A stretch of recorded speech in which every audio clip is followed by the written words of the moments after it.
Good day, fashion friends. In today's tutorial, I'm going to show you how I took all of these amazing little vintage fabric scraps and made them useful and kept them out of the landfill. Stay tuned. For those of you that are new here, I upcycle clothing and jewelry as well. So a few months back, I acquired a large haul of vintage fabric that was left over from an estate sale. There is a previous video of not only going to go get that fabric and loading up our car, but also a video of me trying to sort through it and make some sense out of it. As I was sorting, I came across all these amazing like 60s and 70s vintage fabric scraps. Now, there's not enough to really do much with them except maybe a patchwork skirt, patchwork on a jacket, or whatever. So I separated them all into a rather large bag, and then I sorted through them and made this little bin. So what I was trying to think of is something that I could use these scraps for, because some of them are so small that there's really nothing you can do with them. So I came up with the idea of making vintage fabric covered button earrings made from true vintage fabric. And I'm going to show you how to do that. Very simple, quick, and easy. And this is a great scrap buster for anybody that has some teeny tiny little scraps that they can't really figure out what to do with, because I know a lot of us, we hoard everything, don't we? Okay, let's get started. Okay, of course you're going to need some scrap material. You are going to need the earring sets. I purchased these from Amazon. I do like the bigger sizes. Just because certain patterns on the fabric don't come through unless you use a bigger button. You can use craft foam if you have any left. Some felt, just some plain black felt for the back. You will need either clip-on or post jewelry findings and a glue gun. Seeing as how fall is coming, I am going to choose these two fabrics that do have a fall feel to them. The next thing you're going to do, once you pick your fabric, you're going to see what size you're going to need, because as I said, some patterns are a little bigger than what a smaller button piece can hold. So you just take your button part and just kind of like move it around and find out what part of the material that you want to capture. So something like this flower, if you want to capture the flower, you would definitely want a bigger piece, and that will give you an idea of what it will look like. So you can move it around however you want, if you want to catch half of the flower and some of the smaller flowers. So that is your next step. Choose your size, choose your material, choose your size, and just play around and see what parts you want to capture. So with this material, I am going to make a bigger size one to try to capture some of this flower and maybe some of the little flowers next to it. Now, the cool thing with this is they don't have to match exactly when you're using various patterns. So an example that I did would be this pair right here. So this pair came from this piece of material. So I went through and I chose the flowers that I wanted, and as you can see, I cut them out, I believe here and here. And it didn't matter to me that they didn't match, because as I said, they go together. Now on certain patterns, such as this one, I did try to match it up as much as possible, because there is a pattern to it. Same thing with the little hearts here. This one I didn't bother matching just because it just makes it more fun. Like I said, they don't have to match. These two don't match. These two match, it's just the way that they're in the holder right now. These ones don't match perfectly. These ones do match up somewhat. So it just depends. Depends on what you're using and how you want the look to turn out. So for this one, I'm going to catch part of the flower and a little bit of the burgundy over on this side. So once you find what you want,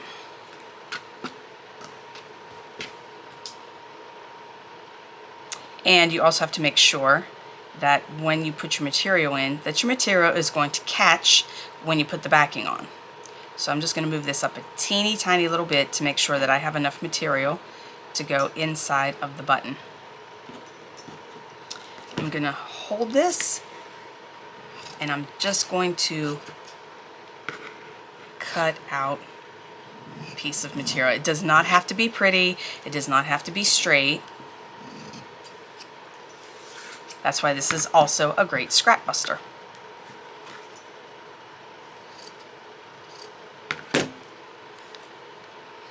And again, it doesn't have to be perfect. Now, when you buy your button kits, it comes with this clear little dish thing, and this little piece that looks like a bottle cap. That is so you can push your flat backs into the back that secures material. So it's very easy.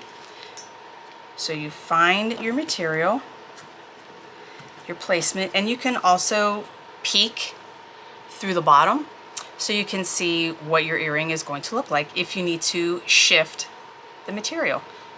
So I'm going to go ahead and go with that. Then you're going to tuck your material in.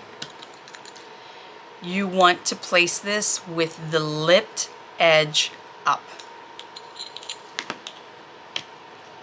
Place this on top, put your little cap, and you're going to push it down until it pops into place. Then you flip it over and push it out of your button maker. Now, sometimes when you purchase these, they will have the little holders on the back. I absolutely recommend taking those out, of course, because you're not going to need them. It's a little wire piece that will allow you to sew the button onto the piece of furniture. But in this case, some of these are can be purchased with no wire backing. So that's one earring. Now let me make the second one. For the next piece, I'm going to use what's kind of over on the edge here, and I'm going to grab this flower and some of the peach and some of the blue.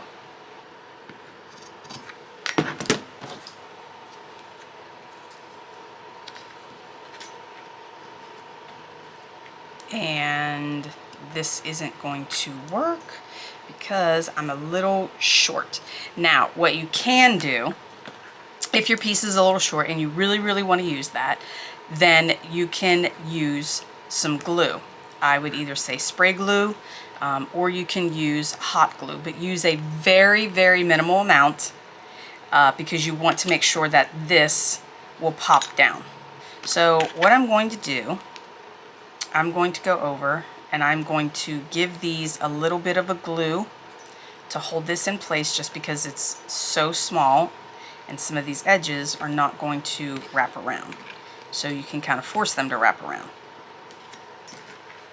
Or you can use fabric glue, but hot glue dries quicker. And again, use a very minimal amount. Okay, I have all my little pieces, little sides tacked down.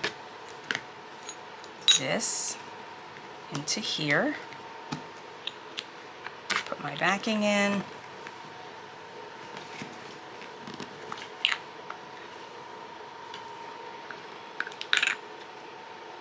And pop it down. Now, when you use glue, you're not going to hear or feel the little pop. So you're going to go along the edges. And when you do use the glue, it's going to feel a little harder to get that down in there. So you're just going to look along your edges, make sure everything is past the edge of the button, and then pop it out. So now you have a set of earrings. Now, what I've seen is most people tend to stop there. They glue on some backs and good to go. I like to be a little extra, of course. So this is where the craft foam comes into play. So I simply take my little bottle cap and make 2 circles, cut them out, and then I glue them to the inside. And what that does, it makes this not so indented. So it creates a nice flat backing to your earring. And I'm going to show you what that looks like.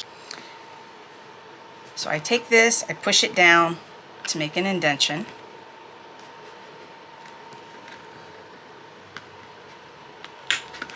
And that gives you your 2 inner circles. Now I'm going to cut these out. And again, these do not have to be perfect because they are not going to be seen. And then you're going to glue them on the inside.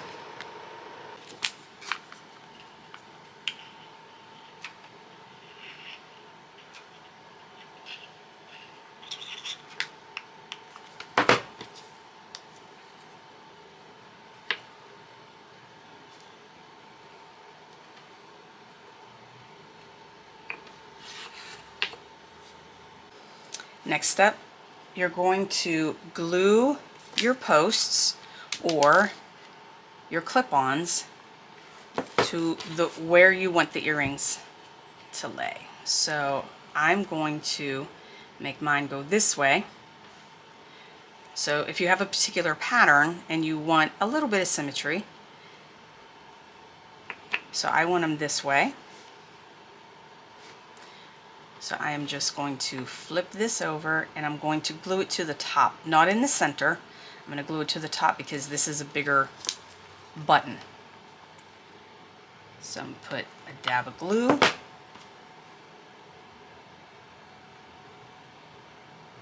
And set my post. Now you want to make sure that you set your post in the glue, and you can add a little bit extra over the top, because if these are pushed or pulled in any way, they will pop off. But I still have a way that I'm going to show you to keep these from popping off.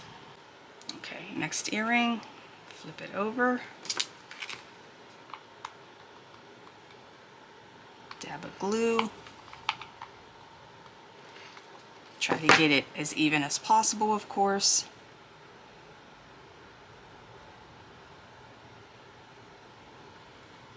That one seems a little off.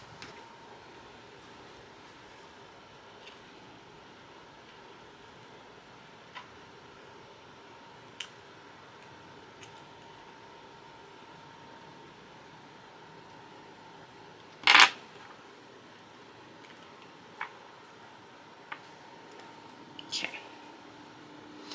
Now I'm going to add a little bit more glue over the top, and the important thing is do not touch them until they cool, of course. And you will have something like that. Now, while those are cooling, you are going to do the same thing with your little bottle cap plunger, or whatever you want to call this, and a piece of felt. This is going to be on the outside.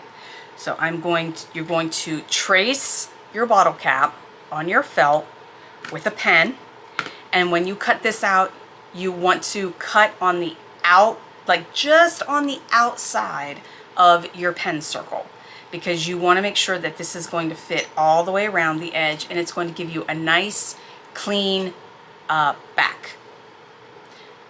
So when you cut these, you definitely want these to look as nice and as clean as possible.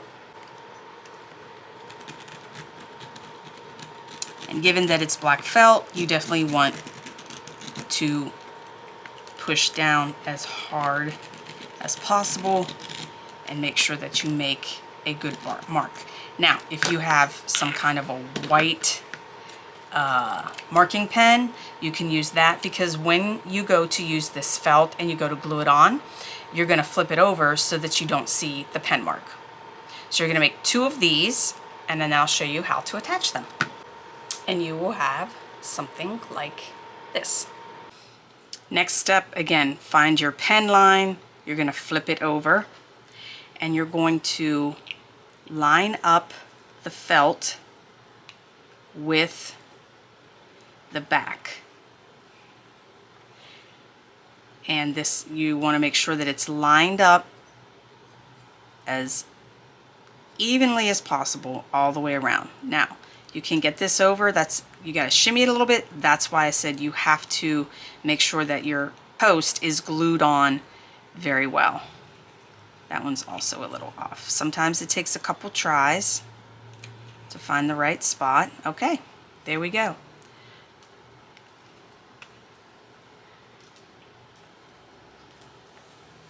So that is what that is going to look like.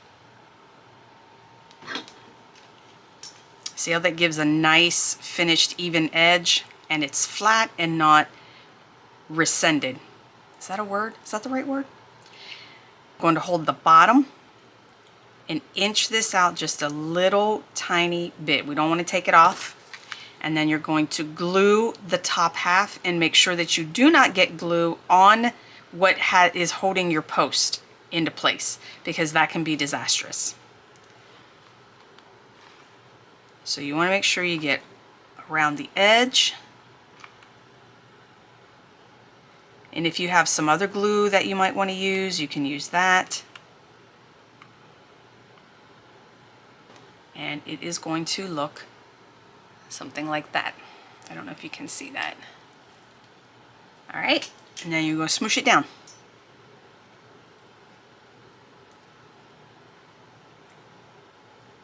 Very gently. Make sure you keep your post in place. And we're going to let that cool and do the other one. Okay, I am good with the placement of that. Now this one I used a little too much glue, so there's a little bit of a hump, but that's okay. Add your glue around the edges and around your post. Okay, now we're going to come back to this piece because this has cold. Now we're going to do the bottom. So you pull back the felt that isn't glued and glue that down, and then do the same thing for the other half.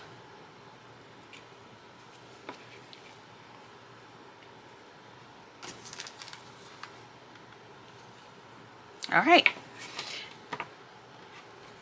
now all you need are 2 earring backs, and now you have a set of vintage fabric earrings. Now you also have to be careful because stretchy fabrics usually aren't good, because when you push this in, and I'm going to show you real quick, because this goes in pretty tight. So you want to stick with cottons, but sometimes you don't have a choice. It's going to stretch the fabric. Now you can go with that and leave it that way, or you can do the glue trick like I did before, so that way your fabric doesn't stretch out. But I don't want you to be afraid. Now, as far as thicker fabrics, usually denim. So I made these before. This is a sample of what I'm going to show you using thicker materials. So when you have stuff like corduroy or like a heavier cotton, sometimes when you try to push them down, especially the smaller size that you go, it's going to be exceptionally hard to push those down. That's why I tend to like the bigger sizes. They're not going to push because there's just not enough room to push everything down for this backing to go in. So that's where the little glue trick comes in. So the example that I did here, so for the example here, as you can see, these are like a 3-dimensional earring. And what that is, that's 2 different sizes with 2 different materials. So you can have fun with your creations, mixing and matching material. And in the instance of this vintage plaid, because it is a woven material, when I did this one, it did stretch the material, but I was okay with it. It's fine. Nobody's gonna see it unless you look up close. Now you can also get creative by taking, so let's cut a piece of this off. Okay. All right, so before you do your button, you can take another piece of material, cut a strip, and you're gonna spray glue this to attach it. So let's just say we're going to make an earring that is like half and half.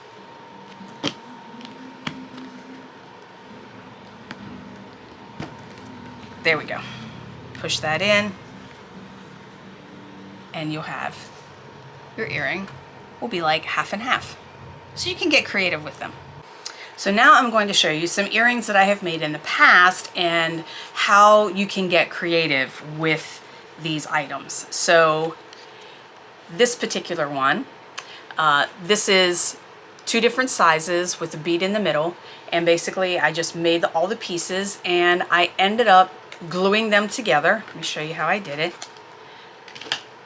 So I laid these on some felt and outlined the felt, cut it out and trimmed it as needed, and then I did the craft foam to make a flat back, glued them all onto the felt, glued the bead in the center, and then I added some ombre pearls on top.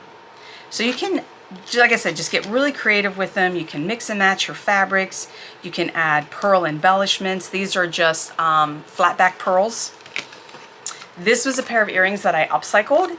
The centerpiece looked the same as the top piece, and it just so happens that one of my buttons fit perfectly in the center. So I popped out the metal piece because it was only attached with like two little spots, covered a button, and then I just did a felt on the flat back to finish it. Here's another one that another set that I did in flames with the larger. I added some black and red fringe and some rhinestones, and I just use fabric glue for whenever I glue like the little tiny rhinestones on.